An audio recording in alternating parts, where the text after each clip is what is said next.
En un mundo de espejos que no reconoce fronteras entre sujeto e imagen, entre apariencias y realidades, entre dogmas y paradigmas, las verdades las juzgamos como increíbles, a veces como imposibles. Nos atenemos a los plurales porque en singular y universal es muy poco probable que se pueda leer estos fenómenos de las sorderas y cegueras de los radicales. No es que haya un sordo y un ciego y un radical. Hay sordos, ciegos, o habemos sordos, ciegos y radicales. Es complejo, por no decir arriesgado, abordar las disímiles formas humanas de mostrar nuestras radicalidades, porque cuando se despliega el mundo de los extremos, lucimos débiles, bastante pobres para vivir las juntedades, precarios para resolver los problemas sociales que nos conmueven o aquejan.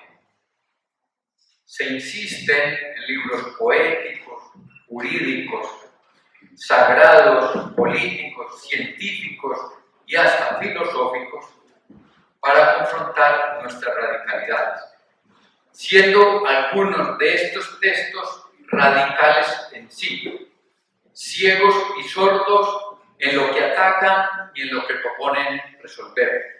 Estamos llenos de libros que atacan la radicalidad siendo ellos mismos profundamente radicales. Esa es la paradoja que estamos poniendo en la conversación. Un choque de culturas o de intereses desencadena un desencuentro de enceguecidos sordos, cuyos desenlaces no logran incluirse, pero que terminan por padecer los grupos humanos y su propio entorno. A las cegueras y sorderas, no solo físicas, sino lingüísticas y culturales, les debemos guerras, divisiones, odios y venganzas consumadas en penosas histerias historizadas.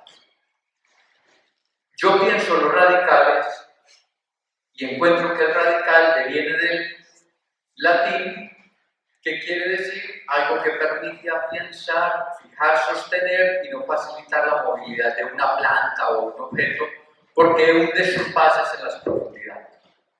Un pensar raizal, desde nuestro filósofo latinoamericano Rodolfo Busch, es la necesidad de volver a nuestras comunidades de origen, a nuestros lenguajes primeros. Para él, un pensar raizal no es lo que yo estaría viendo como un pensar radical. Para él, radical viene de raíz. Para él, un pensar raizal es la opción de tornar sobre nuestras experiencias primeras y sobre ciertas experiencias que hemos ido viviendo en la velocidad humana. En la esquina de un radical, en su opuesto, duerme un sujeto flexible, maleable, tolerante, abierto a lo inédito, generoso en lenguajes conciliadores. Pues, ¿qué es ser un radical? Es alguien que se plantea no solo la raíz de los fenómenos, sino que dice también ir por las causas. No emplea términos medios. Para un sujeto radical, las medianías no son viables. Se es blanco o se es negro. Se es moderno o se es postmoderno. Se es liberal o conservador. Se es lo uno o lo otro. Un sujeto radical o el vaso está lleno o está vacío, pero para un radical el vaso no está medio lleno ni medio vacío.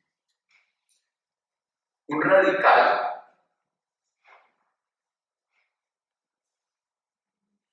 exige todo o nada, se es o no se es, se siente o no se siente, está conmigo o contra mí.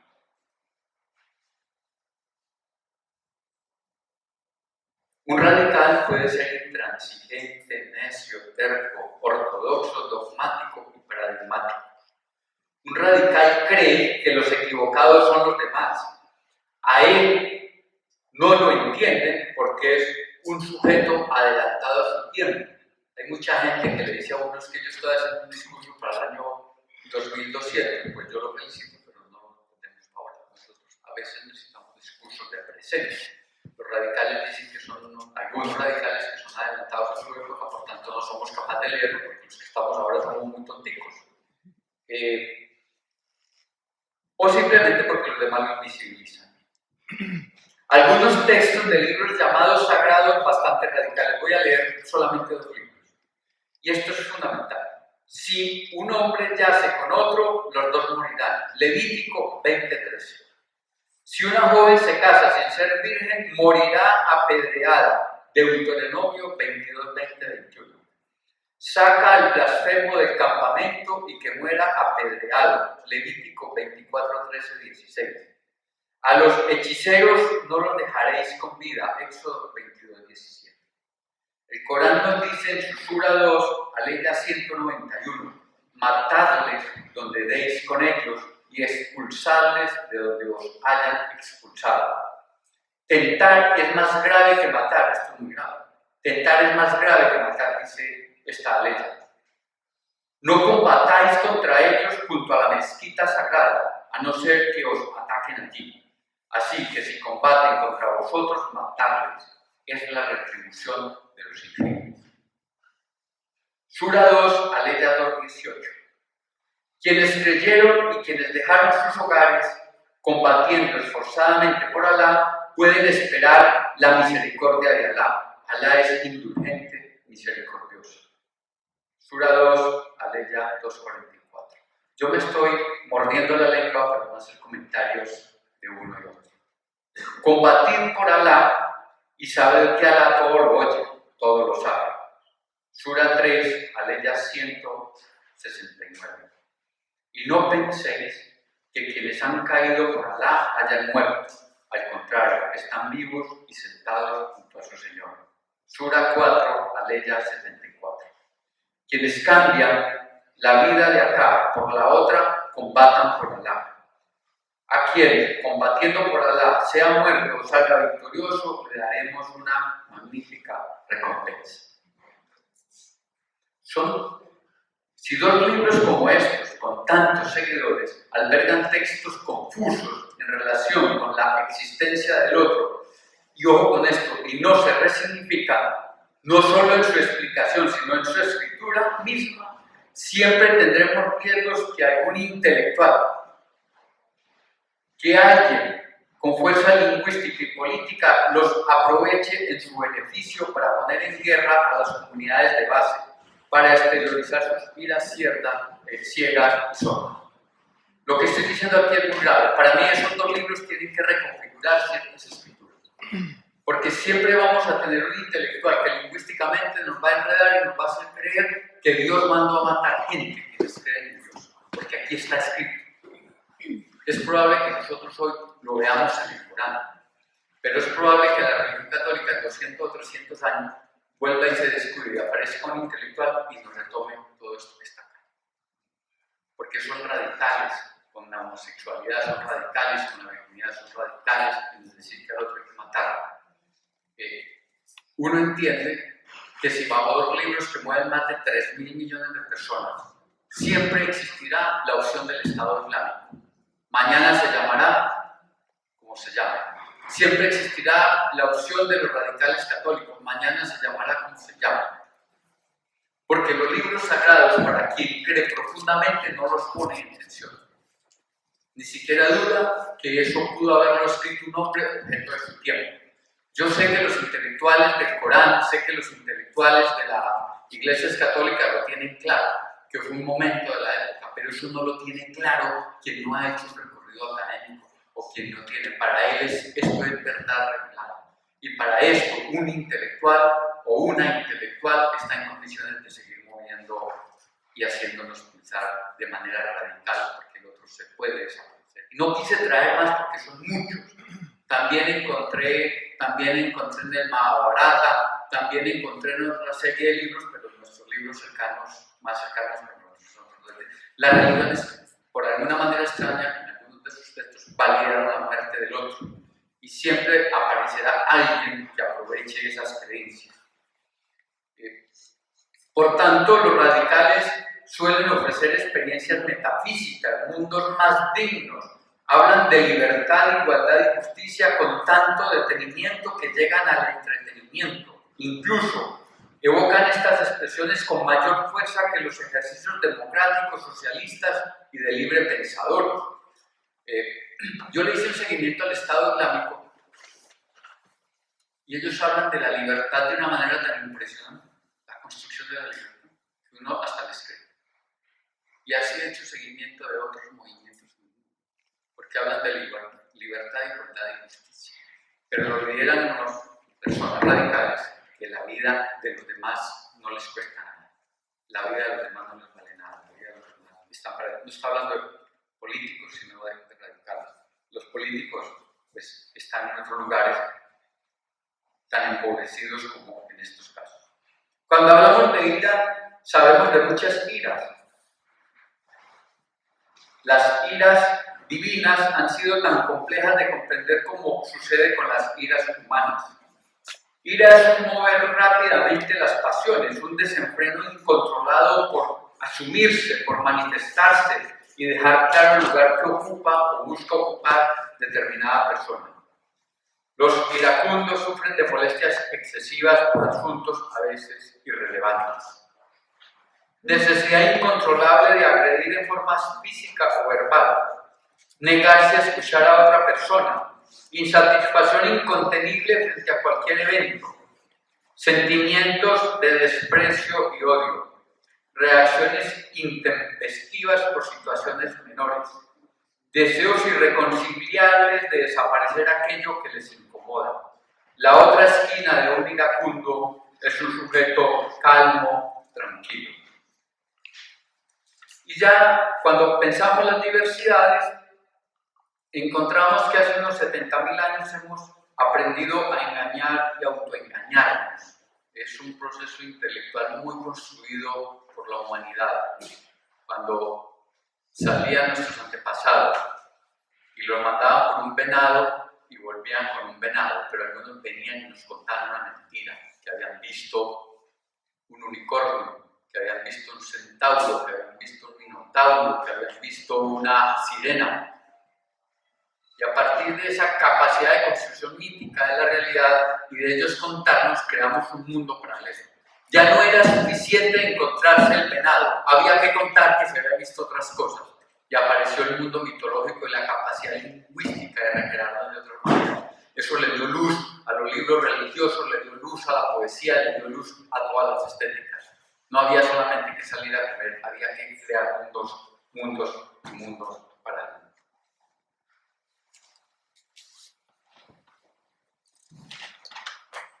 De ahí que las diversidades nos hacen pensar que a veces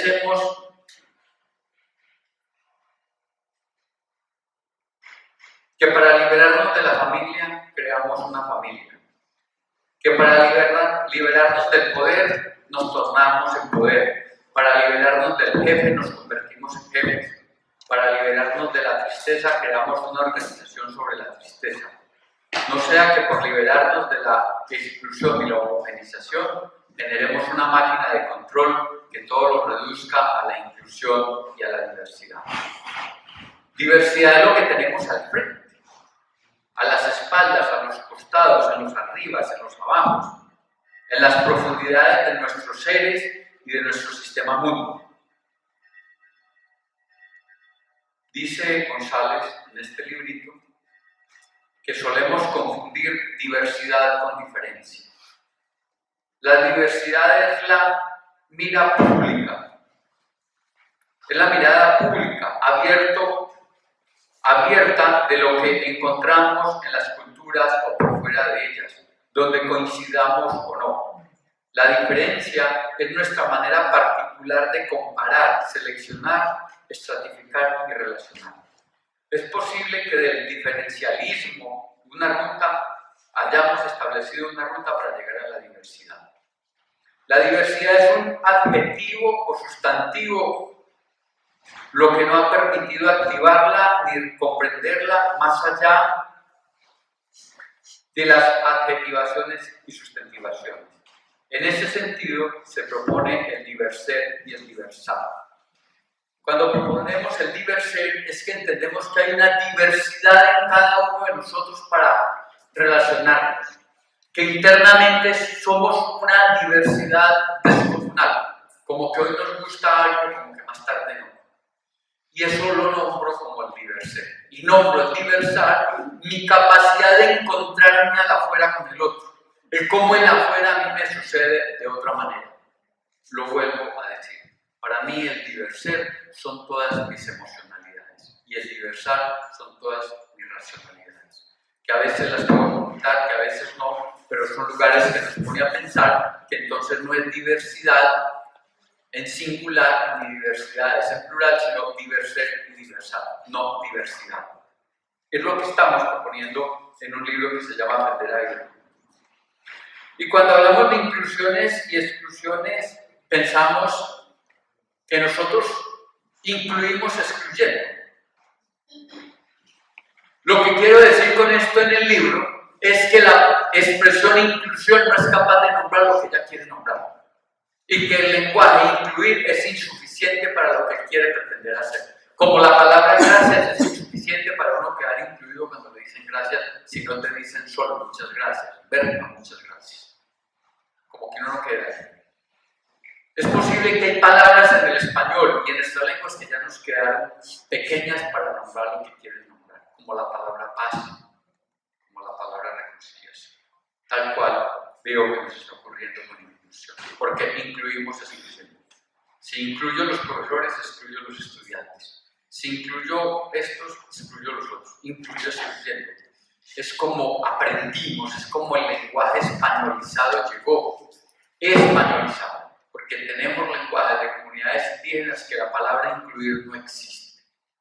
Dicen más o menos, me encuentro con el otro en la medida que me vea con el otro, en la medida que me escuche con el otro. Esa expresión no se puede referir a una simple palabra como nos ha gustado en el español y en otras expresiones mundiales, contener todo en una sola palabra, lo que algunos llaman pomposamente categorías, que la palabra categoría tiene mucho pedigrí académico, pero a veces no suele recoger lo que queremos recoger. Por tanto, nosotros podemos ser perfectamente inclusores y exclusores en gustos culinarios. Mira, a mí no me gusta casi el pescado, a otros no les gusta no sé qué. Es decir, automáticamente excluimos un gusto, una posibilidad culinaria. Lo mismo nos sucede con los cromas. A alguien le gusta mucho el rojo y a los 15 años deja utilizar el rojo porque es un color terrible y lo pasa a otro. Es decir, nosotros vamos construyendo. Incluso nos hemos creído que las banderas nos permiten matarnos por colores, o los equipitos de fútbol que hay en el mundo y sus seguidores, algunos poco creyentes que y se hacen matar por unas camiseticas que, bueno, serán bonitas, pero no para hacerse matar por eso. También tenemos inclusiones y exclusiones por aromas, por sensaciones térmicas, por formas. Y yo quiero hablar de ahora en adelante, y aquí viene camino a las imágenes, sobre unas giras mundializadas que afectan las diversidades y las inclusiones. He entendido que hay unas giras mundializadas. Hemos visto unas giras mundializadas, unas cegueras mundializadas, unas sorderas mundializadas y unas radicalidades universalizadas. Es famosa la cólera de Aquiles. Su ira es la que da vida al canto La Ilíada. Dice, canta, oh diosa, la cólera del pélida Aquiles. Cólera funesta que causó infinitos males a los aqueos y precipitó al Hades muchas almas valerosas de héroes, a quienes hizo presa de perros y pasto de aves. Cumplíase así la voluntad de Zeus, desde que se prepararon, disputando el Átrida, rey de hombres, y el divino Aquiles. Luego se pregunta por cuál de los dioses promovió esta contienda. Sabemos que son 10 años de guerra en la Ilíada y 10 años en la Odisea. He tocado 2 libros sagrados que le han dado lugar a la guerra. Pero el gran poema de la humanidad, el gran libro que inaugura la literatura de la humanidad es la Ilíada. Ese es el origen de toda la gran escritura novelística de la humanidad. E inicia cantándole a la guerra y a la ira de una persona, a la ira de Aquiles. Es lo que la Ilíada no se justifica por la toma de Troya, y siempre en eso insiste Homero. La Ilíada se justifica porque Aquiles le dio mucha ira. Y cuando Aquiles le dio ira, y con eso empieza el canto de la Ilíada. Y así va transitando de manera constante hasta que los dioses se van poniendo en profundas iras también. Bueno, algunas pinturas en iras sordas.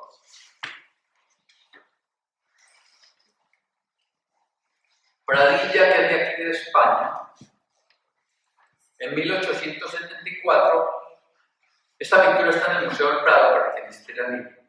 El rapto de las Sabinas. Lo que aquí quiero decir es cómo han habido iras sordas y ciegas contra un grupo poblacional específico, en este caso las mujeres, que siempre las han padecido. Pradilla nos muestra cuando se funda Roma, Rómulo y Remus, ellos se dan cuenta que a Roma le faltan mujeres. Hacen un festín e invitan a los sabinos para robarles sus mujeres. Es decir, las mujeres siempre han sido objeto de iras sordas por sus creadores. Quise solamente traer este caso y Pradilla que nos lo muestra cómo se raptan las sabinas.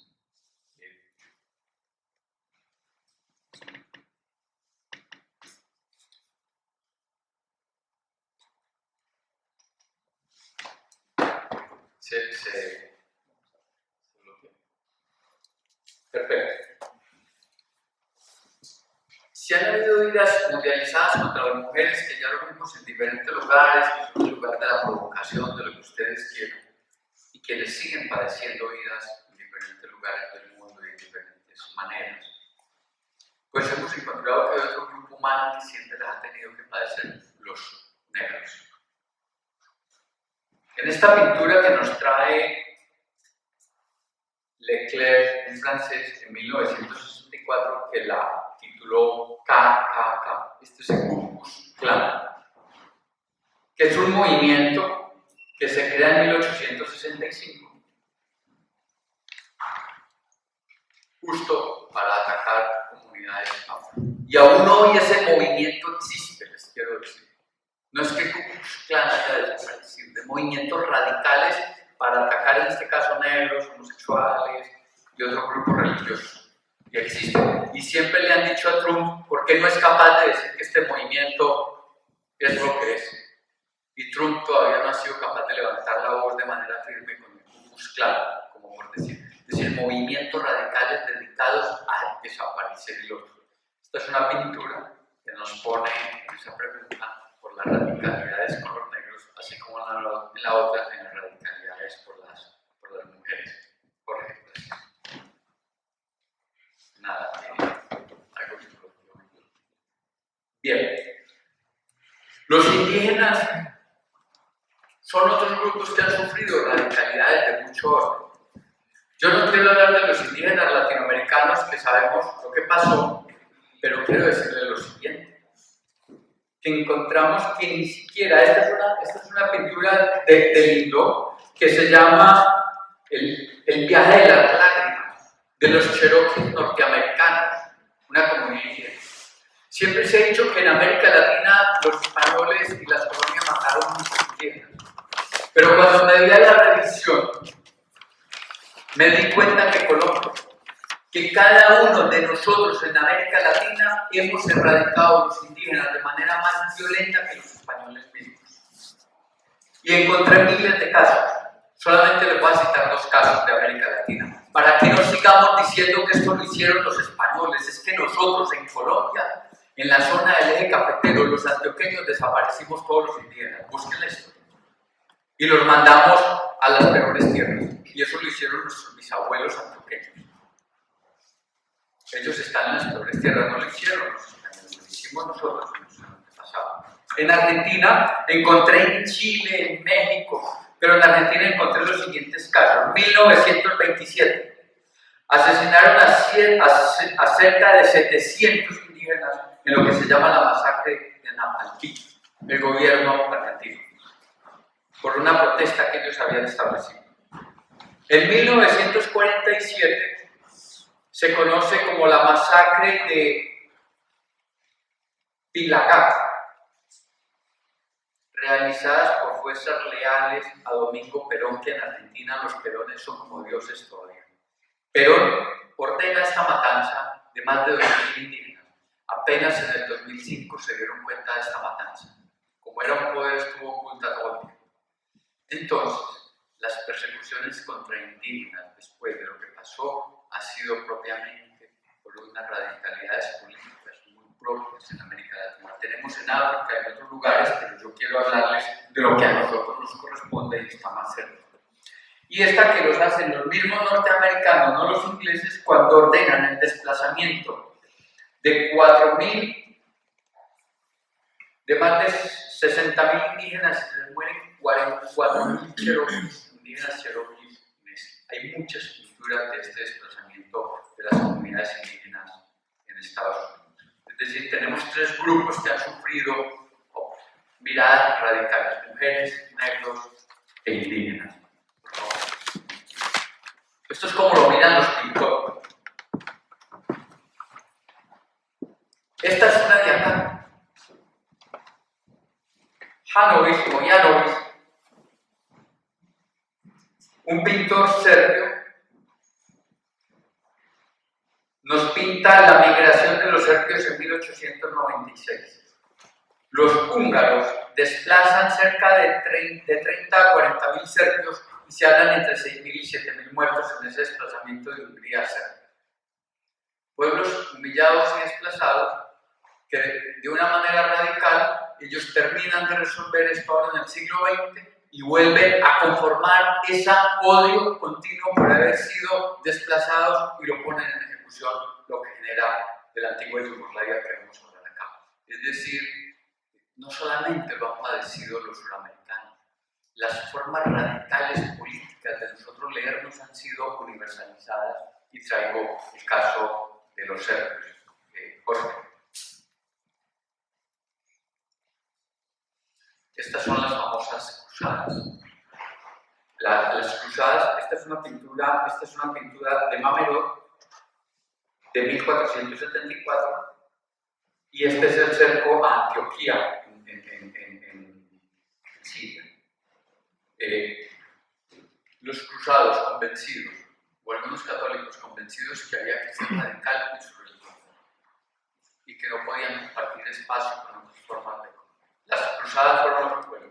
Aquí está el cerco de las cruzadas, hay dolores incluso hoy todavía no resueltos por todo lo que sucedió en aquella época, que son las cruzadas que se dan entre el 1095 y el 1291. Hay muchas pinturas.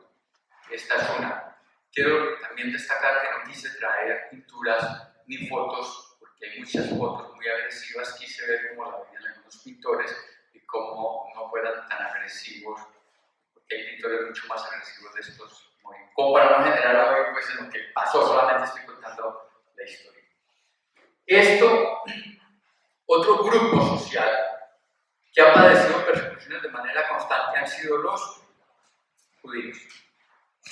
Esta es una pintura de Gothenburg de 1967, donde nos dice los colores de la vida judía antes del Holocausto.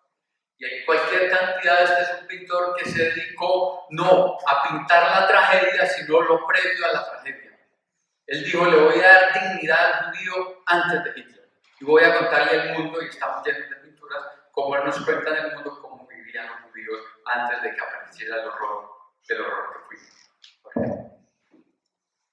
Esta es una pintura hecha por alguien que estuvo en los campos de concentración. Resulta que uno de los campos de concentración también tenía tiempo de hacer poesía, también tenía muchas maneras de jugarse el tiempo.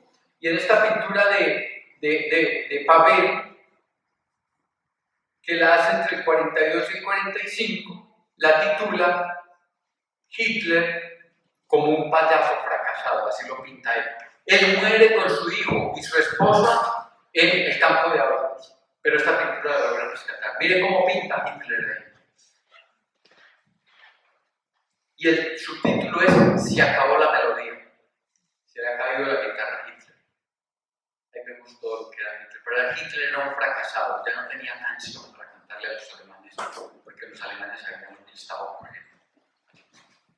Es decir, cómo una persona con tanto lenguaje puede convencer a un pueblo tan inteligente que se decía como el alemán con tanta formación, y cómo los puede encerrar a llevar a este fracaso de humanidad. Es el llamado de atención que hemos venido haciendo, como si uno intelectualmente no hace una revisión de ciertos textos, podemos repetir. Imre Kertész, que también estuvo en los campos de concentración, premio Nobel, le preguntan por algo en un testigo que se llama Sin Destino, al final del libro. Imre, cuéntanos de todos los dolores. Y él decía, no puede ser que a nadie se le haya ocurrido que yo fui feliz en los campos de concentración. Es increíble que a nadie se le ocurra que fui feliz. De la felicidad, dice Kertész, hablaré después, porque fuimos felices en algunos momentos en los campos de concentración. Yo me puse a preguntar cómo es posible que fuimos felices en un campo de concentración. Yo la verdad no consulté más, porque además Kertész no lo tuvimos en Manchal, lo estuvimos escuchando varias veces en una gira que hizo cuando fue el Nobel. Y él hablaba mucho de los campos de concentración como una necesidad de retomar los libros. Y bueno, no le pudimos preguntar, entonces yo me hice la decisión, ¿cómo puede ser feliz en un campo de concentración? Pues mira que uno está haciendo la fila, tiene un hambre tremenda y ese día a Dolores, que está entregando la comida, por algún accidente me pone 2 carnes o doble porción. Seguramente hay un nivel de felicidad. Voy camino a que me maten y algún soldado enojado me pone el codazo y me saca la fila. Y ese día no me toca la muerte. O bueno, en algún escondite puedo tener sexo con alguien. Y empiezas a hacer una serie de ejercicios y es posible que si hubiese muchas maneras de vivir felicidad en los campos de concentración. Y hay pinturas y hay pintores que hicieron el ejercicio de felicidad en los campos de concentración, como también de negros y de otras personas. Es decir, nosotros no siempre podemos estrangular el dolor hacia el otro. Remy en 1617 nos pinta a San Sebastián. Y esto es porque otra de las grandes comunidades perseguidas de la humanidad han sido los homosexuales. Han sufrido radicalidades de manera constante. Yo ahora voy a ir, como apenas termine esto, voy a ir a Praga, porque mi hermana fue a Praga y me dijo que ya estaba el cementerio, un cementerio de una serie de matanzas de judíos, pero había una parte dedicada a la matanza de los homosexuales. Es decir, una gran matanza, y quiero ir a ver en qué consistió y leerlo más porque los homosexuales han vivido y el lesbianismo ha habido radicalidades constantes. Hoy aún uno puede escuchar bobadas como es de gente en ese orden. Es decir, comunidades que han tenido que sufrir sus radicalidades de manera constante. Yo hace un tiempo leí en España, hace muy poco, en un bar, golpearon un muchacho porque era gay, simplemente porque era gay. Y entonces, pues este es el santo de los homosexuales, San Sebastián. Es un personaje pintado magníficamente. No hay pintor reconocido que no haya hecho San Sebastián. Hasta Botero hizo un San Sebastián gordo. Es decir, no hay pintor que no haya acudido a San Sebastián como ese mediador entre, como que San Sebastián nos estaba queriendo decir, miren. Que además se le pinta por la dignidad en su muerte.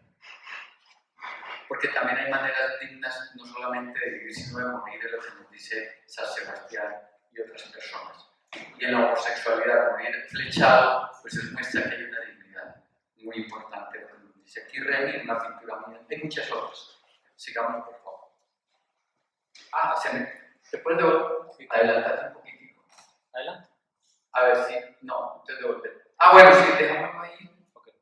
Déjamelo ahí.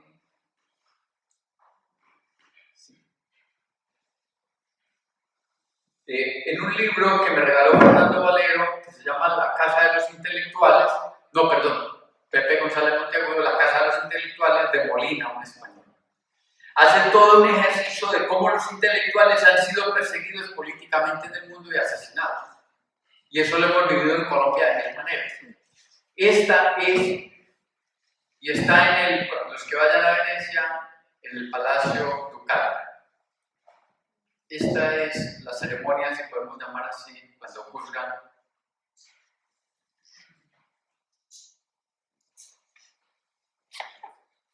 a Giordano Bruno de sus herejías en 1591.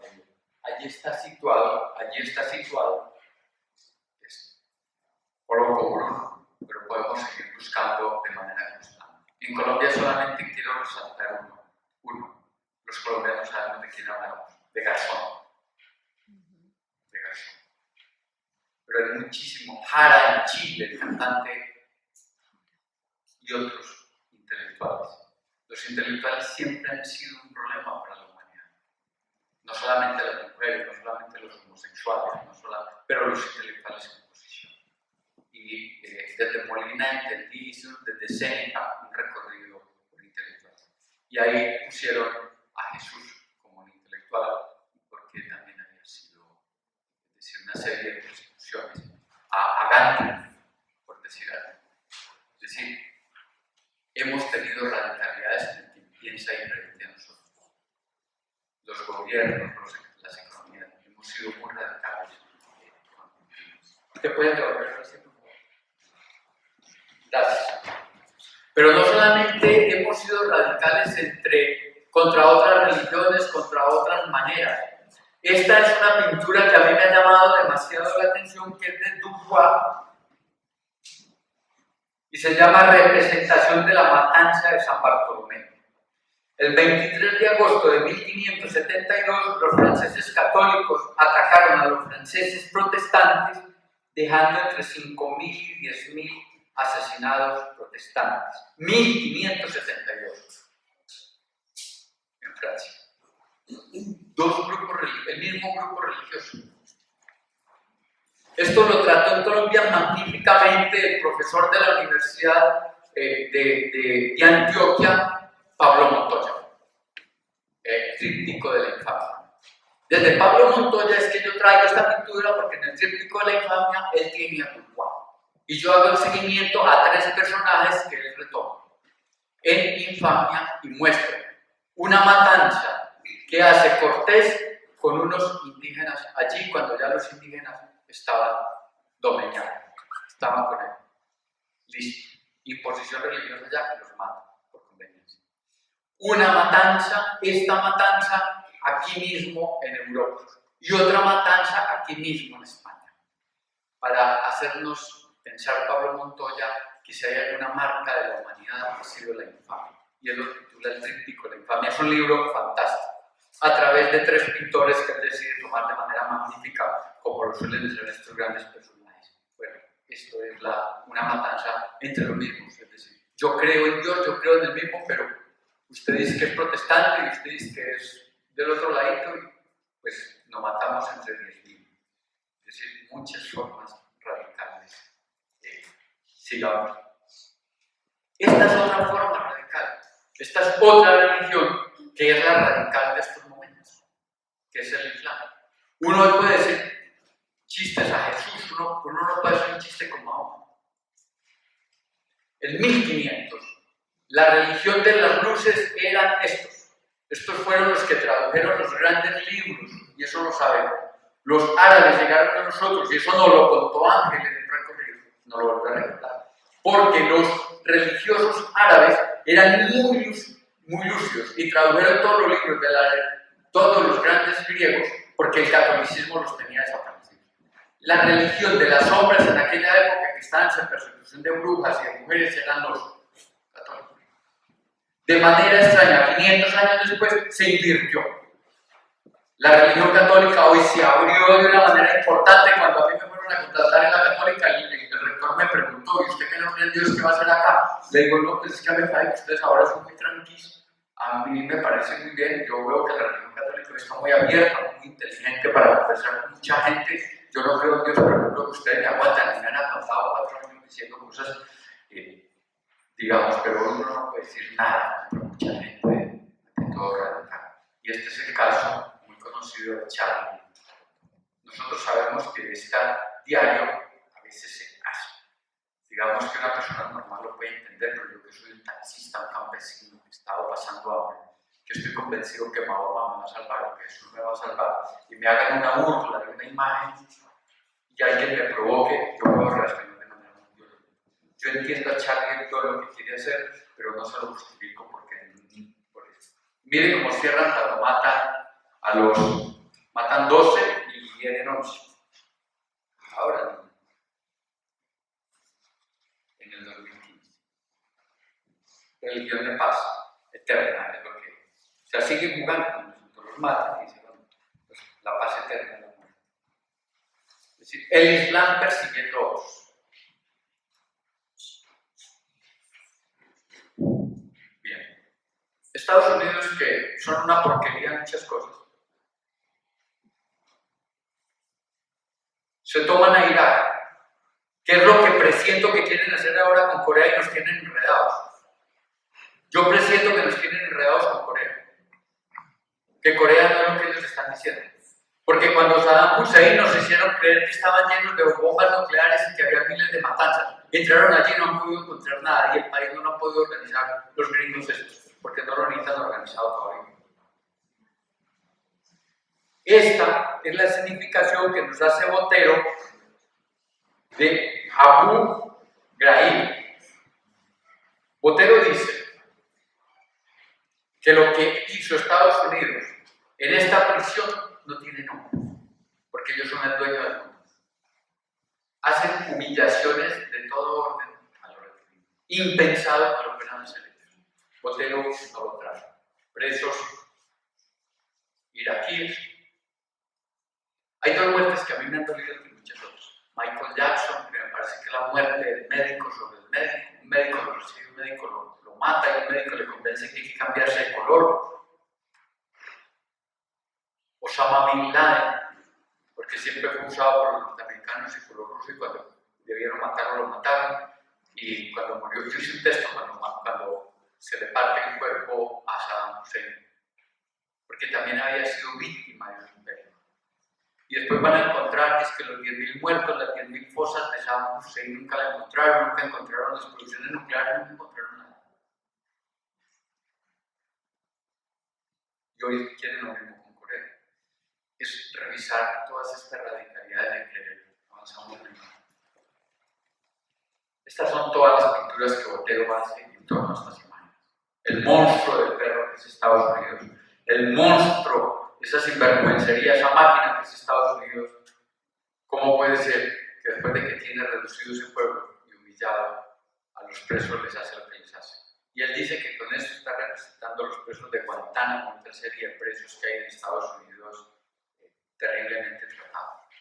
Porque también entiendo que si hay una radicalidad nuestra, es que hemos creído que los problemas se resuelven con la cárcel o con la muerte del otro.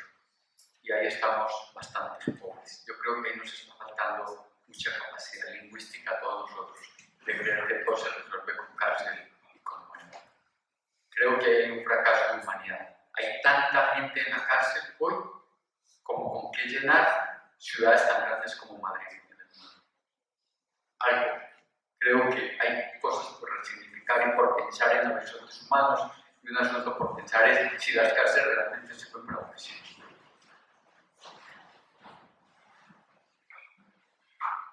Esta es otra radicalidad política. Y esta radicalidad tiene que ver con los Jemeres.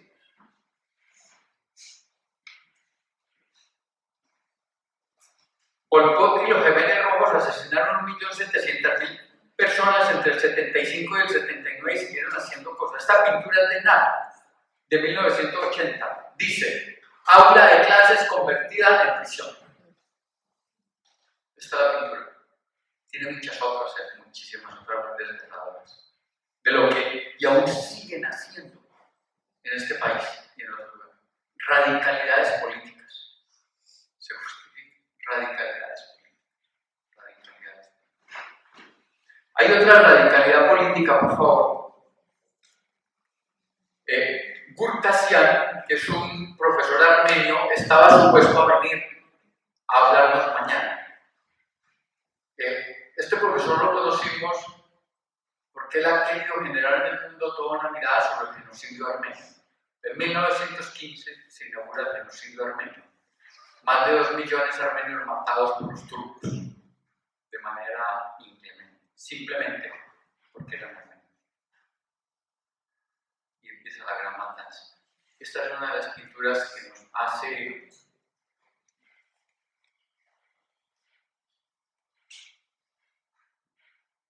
un armenio, que hay muchísimos, y nos pregunta por la justicia. Como si para nosotros la justicia fuera un asunto de sangre. Y nos pone a pensar de manera constante sobre este asunto. Cacha, sigamos. Cuando hemos hecho ese texto, en el 2015, yo he hecho una pequeña pintura y la hemos llamado In Memoria, y la hemos hecho a los armenios, pero pensamos como que si el tiempo te permite olvidar todo, y si el tiempo es el lugar del olvido, lo que queremos decir es que al tiempo no le podemos dejar que olvide. Gracias, profesora brasileña. Entonces, ¿qué es lo que nos pasa con la construcción del olvido memorístico del tiempo? Esto es en memoria al genocidio armenio. Esto es muy cercano.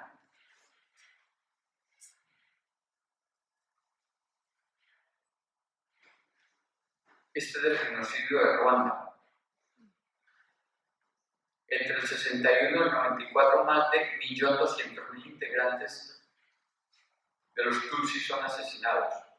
En un texto muy lindo que se llama El lenguaje de los huesos, por la antropóloga inglesa Koff, nos muestra cerca de 250.000 Tutsis asesinados en el 94. Y hay cualquier cantidad de pinturas de rastros meramente políticos, en este caso raciales, radicales.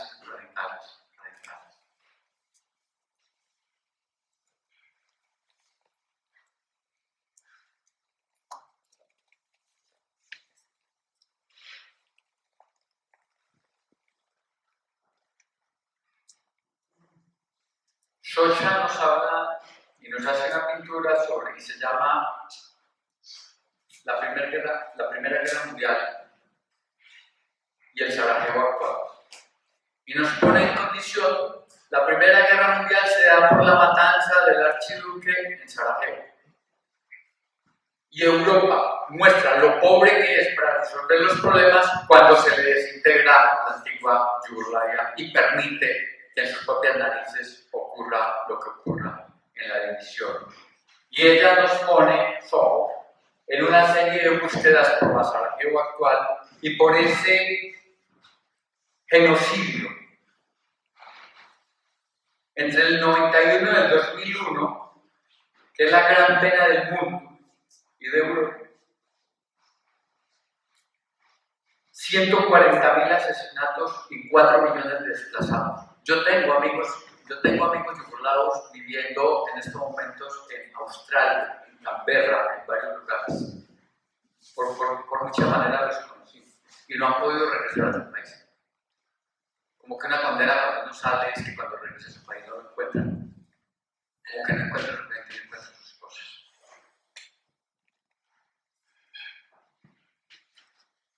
Y aquí hemos dado un paisaje por el mundo y quiero llegar a Colombia. Colombia ha sido un país de masacres, yo he dicho públicamente. Masacres sobre masacres. Para que hablen bien de Colombia tenemos las agencias de turismo.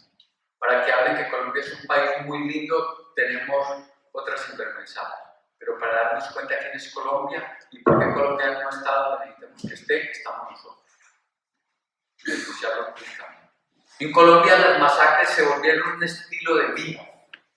Masacres de manera continua. Y ya les voy a mostrar estadísticas. Esta es una pintura de la masacre de Mejor Esquina que hace Botero. Como se han dado cuenta, Botero hizo una trilogía. Botero hizo la trilogía del sacrificio de Jesús, que la expuso en Pereira. hace lo de la cárcel de Irak y hace esta de la mejor esquina en Colombia. En la mejor esquina, en el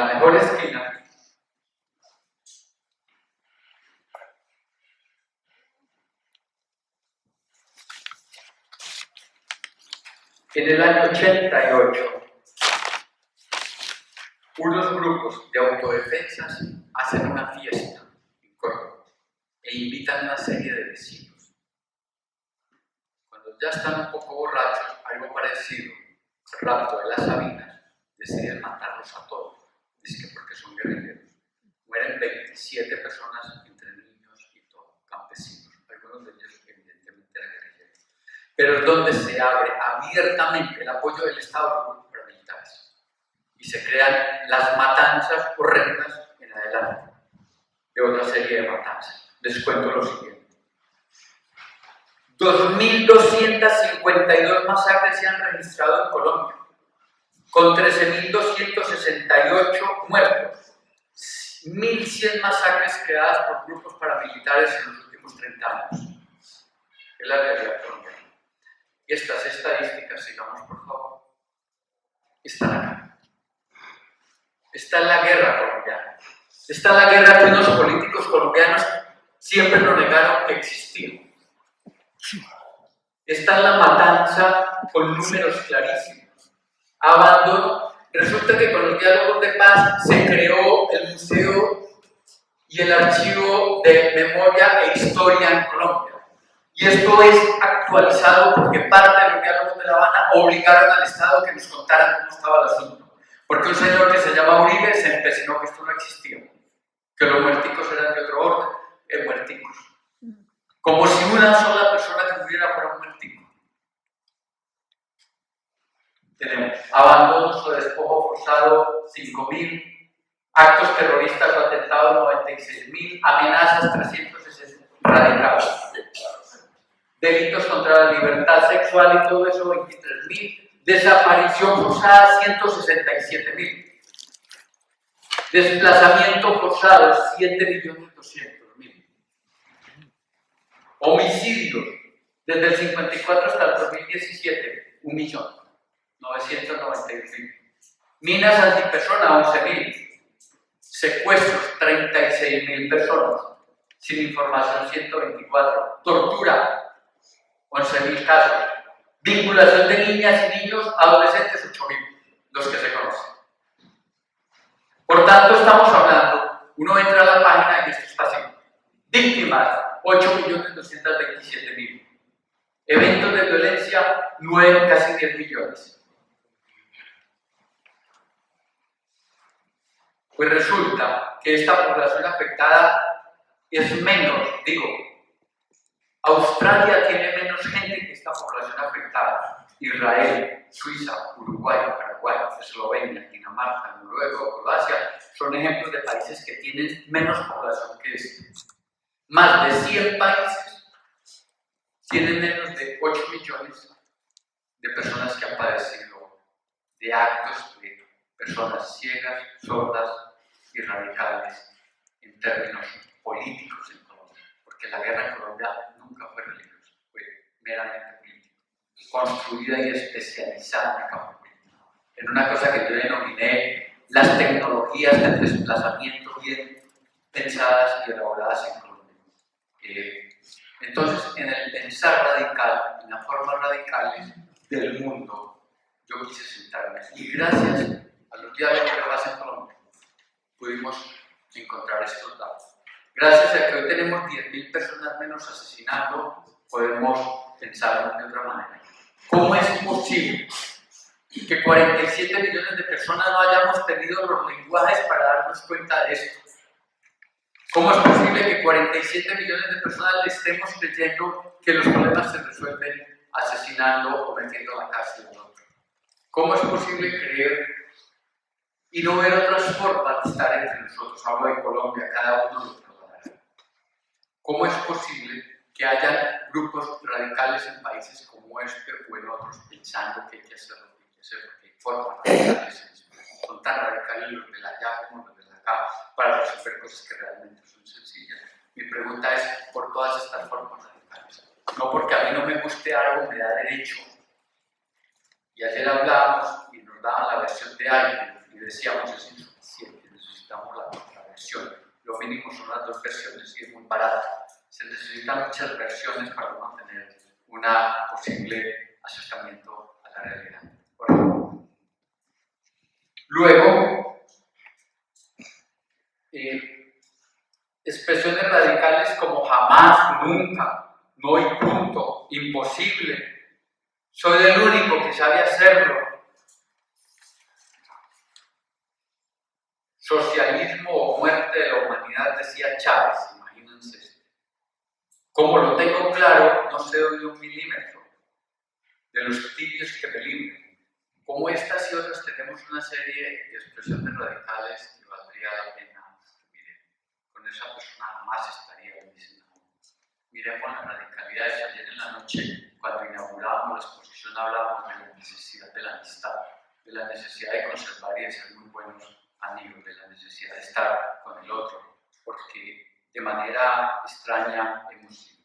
Por tanto, a veces un pensar menos radical nos exige tensionar nuestros misterios, tensionar nuestros enigmas, tensionar nuestros lenguajes, nuestras galaxias lingüísticas, nuestras arquitecturas del pensar.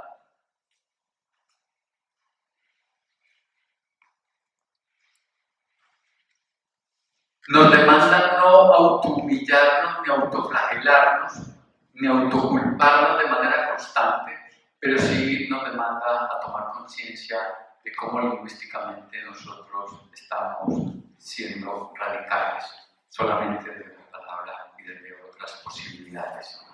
En un libro muy lindo que me regaló Fernando Isin, que se llama Patria, que es un libro de alta lectura en España, es el libro más leído de Aramburu en España tal vez de los últimos 2 años. No leerse Patria en España debe ser como no leerse en Colombia para que se acabe la vaina o cualquier otra cantidad de libros que tenemos allá. Y nos dice él en Patria. Patria es la historia de la ETA, una pequeña historia de una familia en un pueblo, de cómo se van creando rivalidades porque el uno integra, un chico que integra y el otro, y empiezan a forjarse unas tensiones y hasta que el chico viene y mata al otro, que ya es de la ETA. Y todo el despliegue tremendo, de una manera fantástica que nos hace Aramburu. Al final, los que están en la cárcel a nombre de la ETA dicen, pero venga, yo sí merecía estar aquí 50 años a nombre de ese movimiento y de todas esas ideas, de esas radicalidades. Yo sí merecía matar al otro, se preguntaba el chico. La señora que siempre estaba buscando a su marido y hablaba con él de manera constante, lo único que pedía era que el asesino, porque ella ya sabía quién era, le pidiera perdón, para ella poderse morir tranquila. Que él le pidiera perdón. Y Aramburu demuestra que el chico finalmente le envía el perdón y para ella es como haberle llegado a la salvación de su humanidad. Y nos dice Aramburu, a veces así somos, digo yo, nos debe recordar nuestros deberes a ciertos errores, es decir, a veces así somos, nos deben recordar nuestras radicalidades, todo este tipo de ejercicios, porque en la novela Patria, en su página 259, Aramburu nos dice, no es que de repente vea las cosas de forma distinta, es que por fin las veo. Es decir, este conversatorio no es para que viéramos las cosas distintas. Es posible que algunos podamos decir, es que por fin las veo. Es que por fin nos damos cuenta de toda nuestra radicalidad. Y tomo una pintura de Magritte que se llama La conversación. Las radicalidades lingüísticas se resuelven las radicalidades lingüísticas se resuelven conversando. Y le aprendí a mi profesor de filosofía de la Universidad de Pasto, Silvio Sánchez Fajardo, que ya se nos murió en el año 2002. Nos decía él, cuando se agotan las palabras, aparecen los ruidos de los fusiles. ¿Por tanto, cuando nosotros dejamos agotar los lenguajes, es que nos tornamos absolutamente radicales. Y si yo he sido radical en lo que he dicho hoy, es porque estoy todavía muy pobre de lenguajes. Es decir, me falta una enciclopedia para ser capaz de inaugurar otras palabras que nos hagan muy radicales, sino que nos podamos encontrar nosotros de manera constante, de manera horizontal, y revisar desde nuestras artesanías, de nuestras inediciones y desde aquellos lenguajes que debamos rescatar, como nos dice Kush, desde ciertas comunidades, o aquellas palabras que debamos crear porque el dedo señala pero no sabe cómo nombrar esa realidad. Por tanto, la apertura a encontrarnos con horizontes humanos, a todos los que vamos a ser ponentes, es evitar la radicalidad. No es que se sea moderno o posmoderno, o antiguo o viejo, o superintelectual o no intelectual. Se es ser humano, porque el mismo ser humano que odia, el mismo ser humano que ama, utiliza la misma piel, la misma respiración, la misma lengua, no es diferente, es el mismo. Por tanto, si utilizamos los mismos elementos, pues regalémonos un rato, como nos dice Mark Green, para conversar, para encontrarnos y para pensar no desde nuestras radicalidades, que es lo que nos han enseñado ciertos poderes en el mundo, sino para estar entre nosotros. Porque los poderes nos robaron los lenguajes. Poderes políticos, todos los poderes nos robaron los lenguajes. Y esos sinvergüenzas poderes nos dicen que debemos decir más tarde, y acá nos debemos cortar el pelo, y acá, entonces hay que robarle los lenguajes a los poderes, hay que raparle los lenguajes y hay que dominarlos de los lenguajes, porque a los que somos profesores, a los que hemos estado en la academia, jamás nos debe cortar la lengua. Siempre debemos tener lenguajes para pensarnos con, entre y en nosotros, en la posibilidad de la inedición de nosotros, pero en la posibilidad de que el otro siempre es posible. Y segundo, porque en la universidad se tiene que decir todo. Y universidad que no sea capaz de resistir lo que un profesor eche, esa universidad es inferior. La universidad tiene que soportar todo lo que un profesor tiene. Y si no la aguanta esa universidad hace años, es una universidad inferior. No es universidad, es cualquier cosa menos una universidad. Porque la universidad tiene que tener la dignidad de escuchar todo, no hacer todo. Es diferente. No todo se puede hacer, pero todo se tiene que decir en la universidad. Y aquella universidad que no acepte que todo se tenga que decir, debe cerrar sus putas puertas y dedicarse a otra cosa, porque la universidad es el único lugar donde nosotros, los profesores y los estudiantes, estamos en condiciones. Vuelvo a mi profesor Silvio Sánchez Fajardo y a mi gran profesor de filosofía, Raúl González. Cuando nos decía Silvio Sánchez Fajardo y nos decía Raúl González, raro el apellido. Voy a hacer un chiste con los González antes de esto. Me dijeron en Argentina que los González no servían para nada, porque eso había millones en Argentina, millones en Colombia, y que el apellido González no es importante. Y de verdad, yo me puse a buscar y no es que los González no somos importantes. Pero él me presentó así en el auditorio, Eduardo de la Beca. Es que los González, mire, son tantos y todo eso. Yo lo único que puedo decir es que si hay muchos González es porque nuestros antepasados eran muy buenos amantes. Que por tanto, entonces, por eso se escribieron los apellidos. Y en este sentido, nos decían ambos profesores, cuando todo está perdido, cuando todo parece que no tiene solución, cuando nadie cree en nada, la universidad y la educación sigue siendo esa reserva ética y lingüística de la humanidad. Por eso siempre volvemos a las universidades, a la educación, y por eso llamamos a nuestros hijos. Porque por jodido que esté esto, estas instituciones son esa reserva ética, porque pueden decirlo todo, pero no hacerlo todo. Muchas gracias.